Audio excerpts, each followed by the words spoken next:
Namaste. Welcome to the Bharat Varta podcast. And this is Amrit here. And I'm very happy today to be with Dr. Rishi Rajpopat, who is the author of the thesis In Panini We Trust. And that and related discussions we're here to have today. So, hi, good evening, Rishi. Thank you for being here. All right. Thank you so much for having me, Amrit. Yeah. Well, so Rishi, you've been having these discussions with a number of people, number of times. So I don't want to plod into the technicalities too much, but at least for people who might be listening to you for the first time, could you give us a brief sense of the thesis? What is the big or major headline in that thesis that has caught everyone's attention, and some nuances around it that you find relevant? Sure. So I will try to keep it brief, Amrit. So I work on Panini's Ashtadhyayi, which has 4,000 rules approximately. And with those 4,000 rules, what we can do is essentially construct any word of the Sanskrit language. So these 4,000 rules together function like a kind of a machine, a language machine, if you will. And what that means is you have to give them a certain input.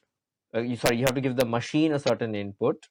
So root and the suffix with it, and then the machine automatically applies step by step. So one rule at a time, some rules, and then the idea is that because it's a machine without any human intervention, once the input has been given to the machine, you automatically get the correct form.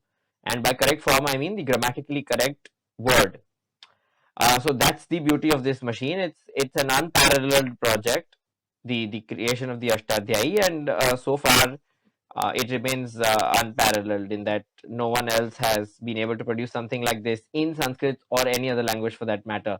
Now, this is not to say that Sutra style grammars have not been written for Sanskrit or Prakrit. They have, but they do not display the sort of mechanistic properties that Panini's grammar seems to do. The problem, of course, was that we weren't exactly sure if this is a machine after all.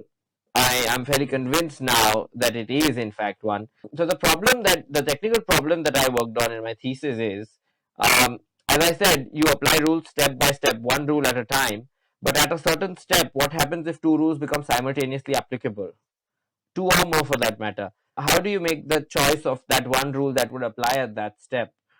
So Panini has taught us only one rule in the Ashtadhyayi, which it seemed dealt with that problem, and which in fact does deal with that problem, which is 142 Vipratishedhe Param Karyam.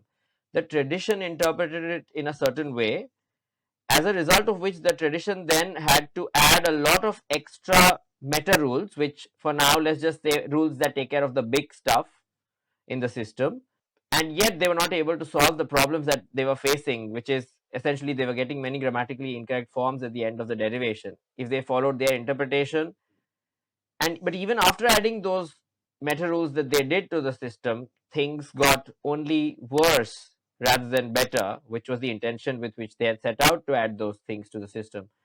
And over the centuries, things only got more complicated and convoluted, to the extent that if you ask many students of Panini's grammar, after 6 months or 1 year, they'll say, it's becoming increasingly difficult for us to navigate this system as we are taught more and more. Whereas it should ideally be the other way around, with not just Panini's grammar, but with any discipline for that matter.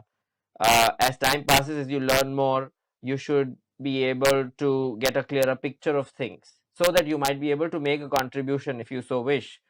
But here what happens is, as you learn more, you realize that there is an exception for every other thing that you must internalize to make this work. So, and what I did is I reinterpreted 142 in such a way that we don't have to rely on all these extra meta rules, which I was quite sure right from the beginning are not required, because if Panini has written 4,000 rules, and if he has written them with such care and with such precision, then surely he knows what he's doing. So it's really arrogant of us to try to pile things onto the system, assuming that the system's incomplete. Quite on the contrary, if we assume that it is a complete system and admit humbly that we might not have understood fully, as I did, the rewards can be quite surprising, actually, as I also mentioned in my thesis. So now, of course, and you've spoken of this before as well. You talk about how there are a few heroes to this story, right? And so you mentioned Patanjali, you mentioned Katyayan, And so, of course, I'm sure that there is a layman level beyond which maybe the rest of us might not understand it right away. But what is it that these great heroes were missing in the matter, and how is it that the solutions or interpretations that they could come up with did not, I don't know, have the insight that you have had or find the solution? Because I'm sure, or correct me if I'm wrong, uh, was their intent also to deal with the elegance of Panini, and was their intent also at least respectful or humble, I think, of the lineage they were receiving? So, where did they go awry, or where did they miss it?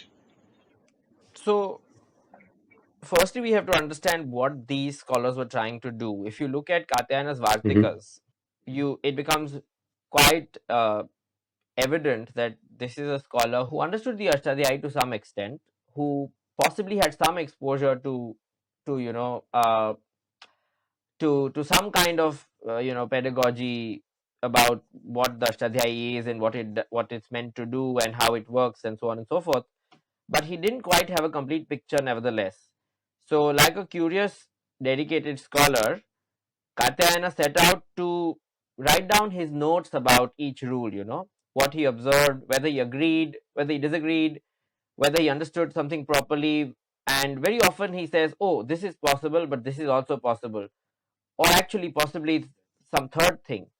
So, this is a scholar who is very intellectually honest, um, never shies away from disagreeing with his own self, as any anyone who keeps a diary will know that there are often things you write and then you don't always go back and scratch them out. Instead, you say, oh, actually, perhaps I should correct myself, or now I'm in two minds about this.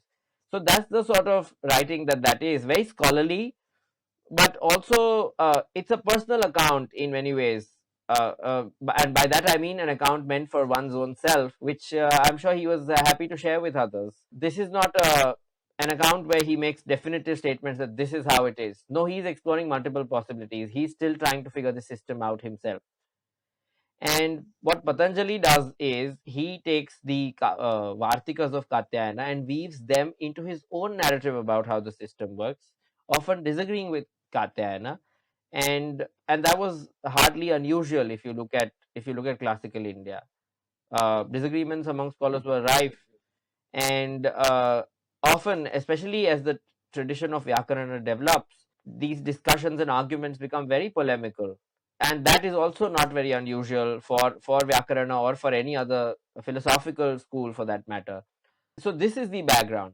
Now, Katyayana actually mentions two interpretations of the term para in his own Vartik, which, yes, of course, the commentators have commented on, but which has not received a lot of attention basically in conversations, because it's this one interpretation which Katyayana runs with and which everyone else also runs with. The other interpretation is just mentioned and then relegated to the margins of his work. So we all consider multiple possibilities when we are studying a subject, and for one reason or another we might end up accepting a possibility which we might or might not realize later was wrong.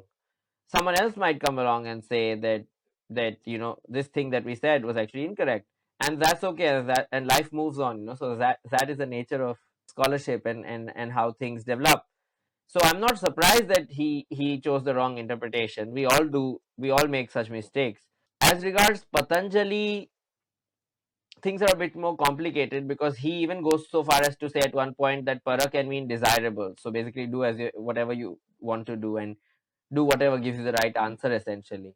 So I think we should give full credit to these scholars for being free thinkers, for being independent thinkers, right? I think the later tradition should take the blame, if at all, for deifying these scholars and worshipping them and creating this Munitraya or Trimuni entity, which you ought to worship and then with which you must not disagree. That is where the problem lies. So it's not about whether you or I, Amrit, make a mistake, or whether someone made an error of judgment or understanding 2000 years ago. It's about how and whether or not you give enough space for young minds within a system to think and explore ideas and Contest challenge ideas. established Yeah, notions. absolutely. Absolutely.